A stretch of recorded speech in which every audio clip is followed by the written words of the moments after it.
And the public schools commit to educate, inspire, and support all students. Amy Overall, thank you. Please stand for the Pledge of Allegiance. I pledge allegiance to the flag of the United States of America and to the republic for which it stands, one nation, under God, indivisible, with liberty and justice for all. Thank you.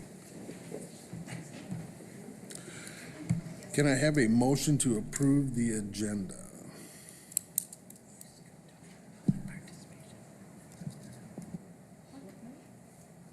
Public participation. Oh, I am sorry. I skipped. Sorry. Public participation process. Members of the audience are welcome to make comments at the designated time on the agenda. Please register on the sign-up sheet and limit your comments to 3 minutes when your name is called. Out of respect for all individuals, please refrain from personal criticisms in an open forum. Policy 167.3. Can I have a motion to approve the agenda? I make a motion to approve the agenda as presented. Support. Motion by Anna, support by Tanya. Any discussion? All in favor say aye. Aye. All opposed the same. The motion pass. Dr. Cooper. You had me worried for a minute there. It was so silent when you first called for that approval. Okay. This guy's gonna pay attention. Yeah, we have a few things to look at, some purchases we would like to make.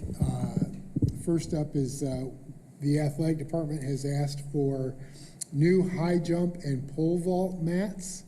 The ones that we have are at least 10 years old, and they're just they're losing their padding, and it's concern for student safety.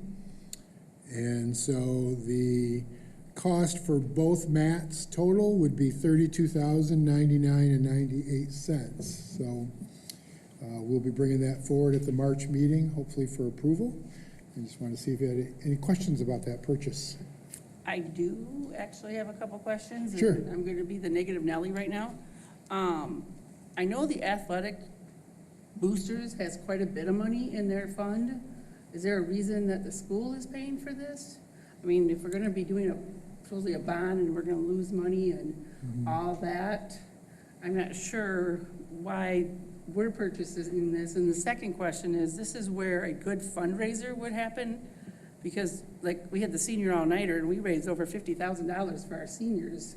So I was hoping Chad was going to be here, because I believe the track team has like almost 100 students on there. So what does he do for fundraising? Do you know? I have no idea. See, that's why I mean, again, I love sports. That's not my thing. But I'm like, if we're going to be losing money every year for the next 3 years, this is where a fundraiser might, for the track team and or participation with the athletic board or athletic boosters, and then maybe split it. Well, I think that we have traditionally been responsible for core equipment needs, things like hurdles for track and the pads, and I think you have basic equipment for football and things like that. I think that different sports have used their fundraising for, maybe they want to get a couple of special pole vault poles.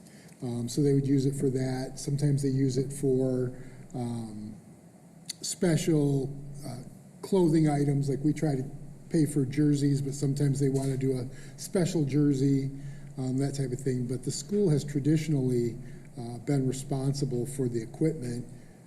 Primarily, I think we would want to be responsible for it, because if there were an injury, we would certainly be liable for the injury. So I think making sure that we control the quality of the equipment that we provide probably makes the most fiscal sense. Okay, that's the questions. Thanks. Yeah.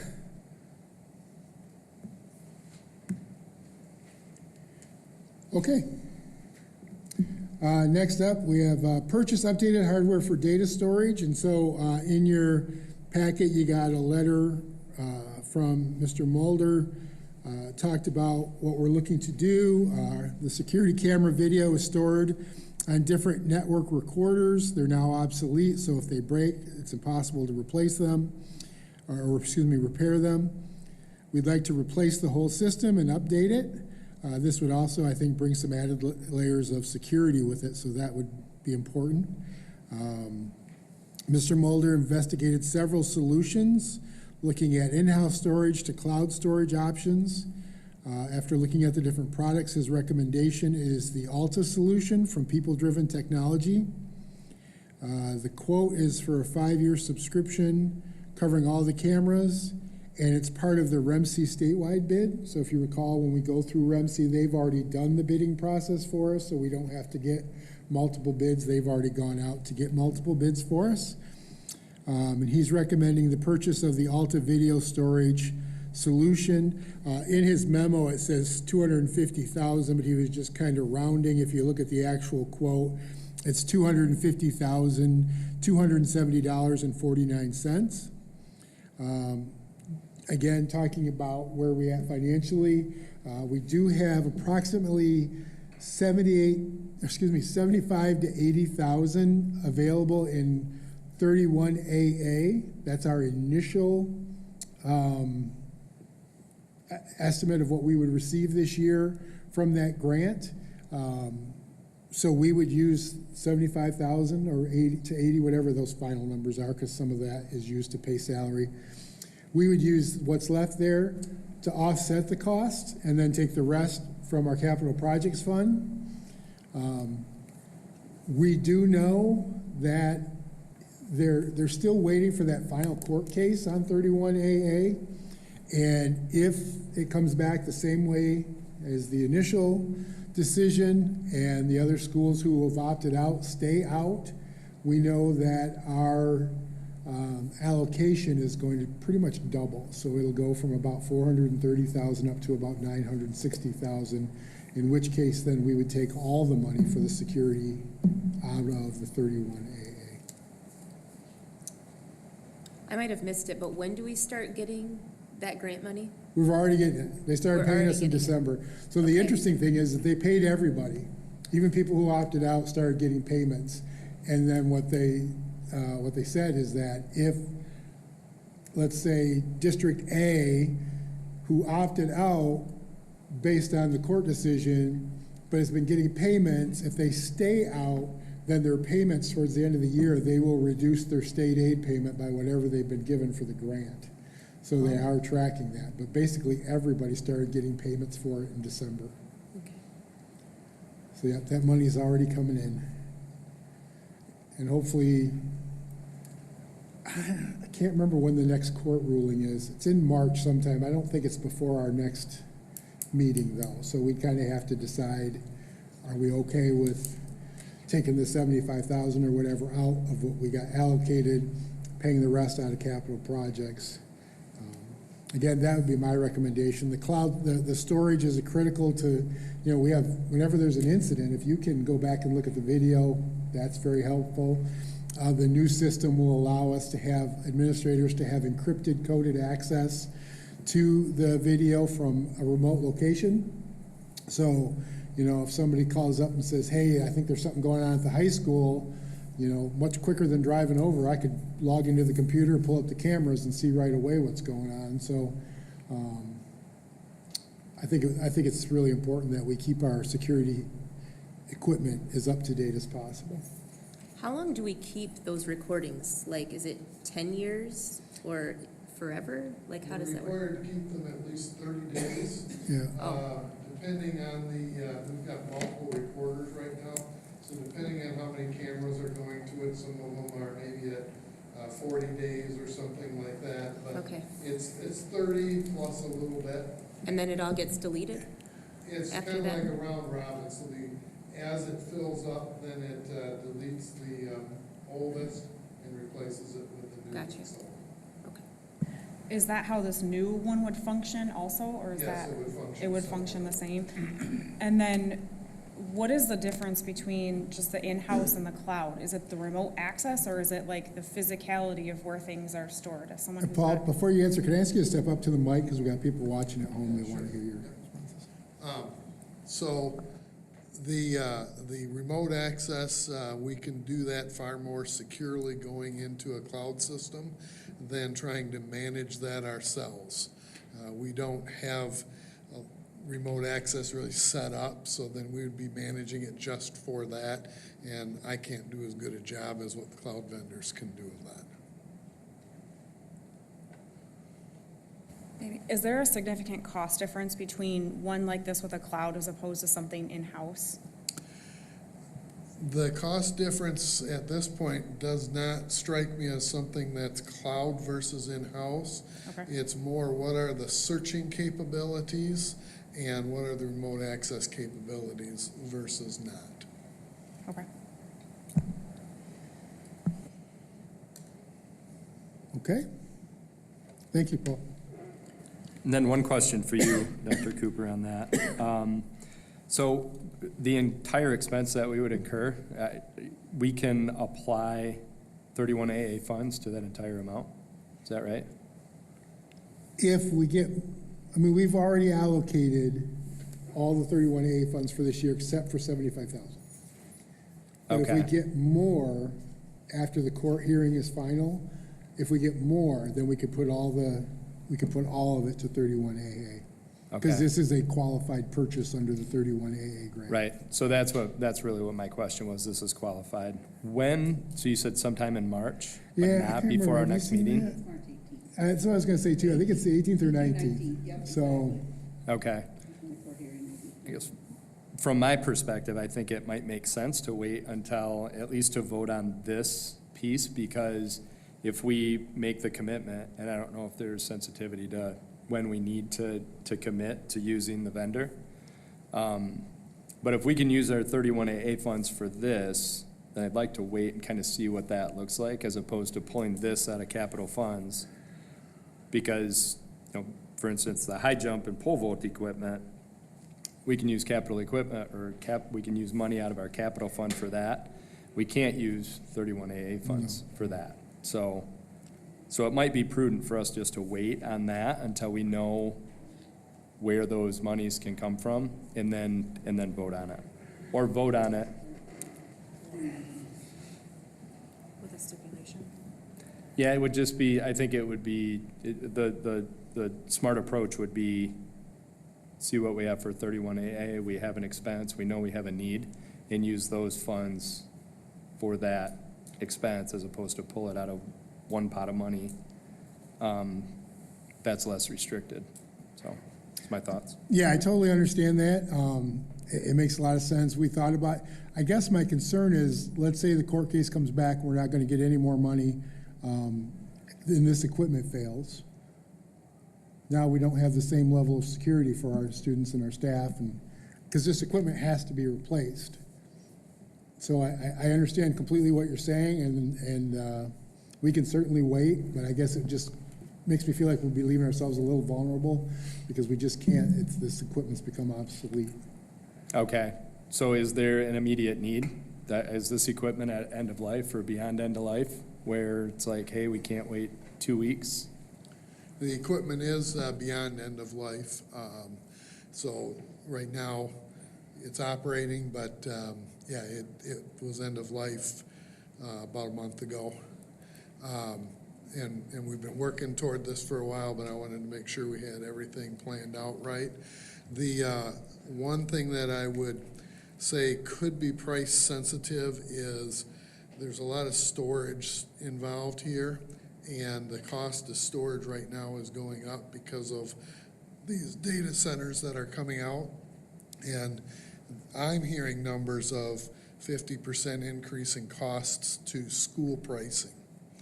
Now, that was not specific to this project. That's kind of a general overall umbrella. So I wouldn't want to wait too long because I don't want that to go up. Are we locked in? Just real quick follow-up question. Do we have the price locked in for the 5-year commitment with this vendor? Yes. Okay. Yes, we So we just have to make a decision sooner rather than later. We're actually paying it up front, but we're buying a 5-year license in order to get that kind of pricing. So it is locked in and wouldn't go up unless we add cameras. Got it. Thank you. And we've certainly had other technology that's been past end of life, right? And it's lasted another 6 months, it could last another year or so. We don't know. It's just, I'd be worried that if it broke, then what? And then we're left either paying a higher price or left without. But I definitely understand your concern.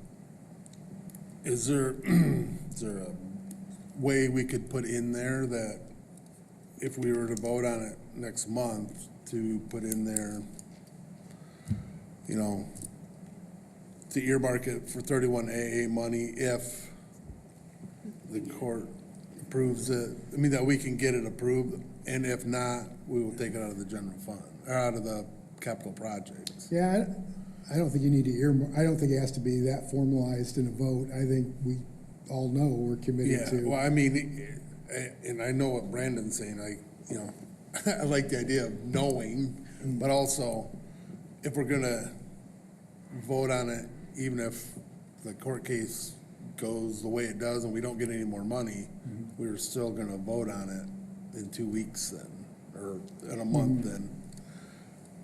Correct? I mean, Well, we're still gonna go forward and ask for the money, even if we don't have additional 31AA funds. That's what I would like to do, because I think it's that important, but we can wait till April. The longer you wait, the more the price could go up, and Well, I do know memory is going up rather quickly for so everything. that's my only concern there, but. Yeah, I like that approach, Kevin. If we could look at, we'll take the vote, you know, potentially approve the purchase, and then kind of put it in your Yeah. hands to see when, you know, submitting that purchase order makes sense. Do we wait until the 19th, or do So we we need to would do it vote on sooner? it contingent on the getting additional 31AA funds, so if we don't get the additional 31AA funds, I don't think a contingency, we would vote on it. No, and then- just So that, approve the purchase with the understanding that. approve the purchase and, If we have the funds, we'll put it in. I'm chuckling a little because if you remember, one of my superintendent goals for the year is to protect the capital projects fund. So if I can protect it by Yeah. using 31AA dollars, I guarantee you Oh, that's yeah. what I'm gonna wanna do. But if you wanna, it's your motions and it's you're more than welcome to put a caveat on the motion that says, you know, if able to use as much 31AA funds as available. So if it's, cause I don't know if it's 75 or 80, Holly, we gotta wait till the final numbers comes in, so max out whatever we can of 31AA funds to cover as much or all of the cost. yeah, We can certainly write a motion that way. All right. Is that what you're thinking? that's what I was Am I- thinking, yeah. I feel like this is implied, but this is for the whole district, right? Not just specific high school or Absolutely. something? Okay, thanks. All right, good stuff, thank you. And then the last thing I had on the agenda was the bullying and discipline reports. Excuse me, I'm sorry. I don't know if you had a chance to go through those as I did. Wasn't a whole lot that stood out. Obviously, the numbers go way up for the second quarter than they do for the first, because the first quarter is July, August, and September, so we don't have as many days of school, and then this is for October, November, December. A lot of holiday days in there too, it kind of impact that, but talking with the administrators, they didn't really see anything out of the ordinary from previous years. One thing that I did find interesting, and I don't know if any of you caught that either, is that the high school is dealing with more discipline over cell phones. And it's interesting because we know soon we have to ban cell phones, and I think that could lead to more discipline referrals in future years, because that's one of the things kids are gonna push hard against is that ban. But anyways, I don't know if there was anything anybody saw that stood out to them from the reports. Any questions you had about those? Mostly it was pretty typical for what we've seen. The other thing I'll say too is, although I can't remember, I think the coldest weather's been in January, but I tell you, when the weather is the worst, sometimes we get the worst behavior, because kids just, they get cabin fever, they're ornery, it's dark, it's, you know, dark when they come to school in the morning, and if they're on a sports team, it's dark when they leave at the end of the day, and so some of that is just, I think, seasonal affect behaviors is some of what we see. But anyways, I'm sorry, did anybody see anything in the reports that you had a question about, or? I appreciate the administrators putting that together. Mrs. Murphy's here. Mrs. Harrell did an outstanding job. I think she took your lead. You always put together really strong reports from the high school. I thought Mrs. Harrell put together a very strong report as well, so thank her for that. That's all I had.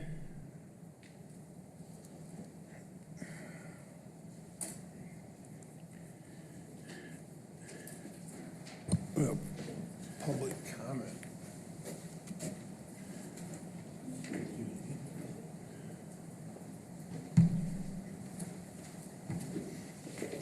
Emily Miller. You are. Yeah, you still only get 3 minutes. That's right, yeah. Doesn't matter. Okay, I just want to highlight some things since next week is March already. First, for its Youth Art Month, so I'm going to advocate for myself and my teams.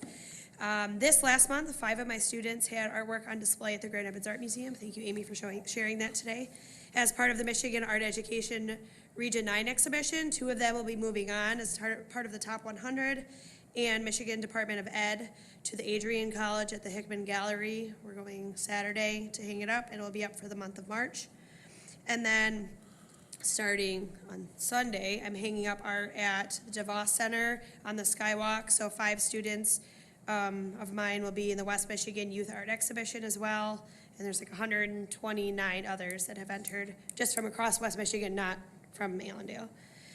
Then Evergreen Fine Arts Night is St. Patrick's Day this year, and we are still looking for volunteers to hang art the week of March 9th. Troy Lampin did it, so you should do it too. Book fairs are conference week. We need volunteers for that, so please sign up for that. Oakwood Fine Arts Night is Monday, March 30th. Lots of things happening in March. And then also don't forget to get your tickets for Annie. If you've not done so yet, the show is March 5th through 7th at the high school. I've been working on set painting last week. Our students are working very hard, and there's a cute dog again. So if you need to go for the dog, like Wizard of Oz, go for the dog. His name is Leroy, but he's playing Sandy. He's got an adorable bow tie. He's totally worth it. Thank you, Emily. That is the end of the list. Is there anybody else who'd like to make a comment at this time?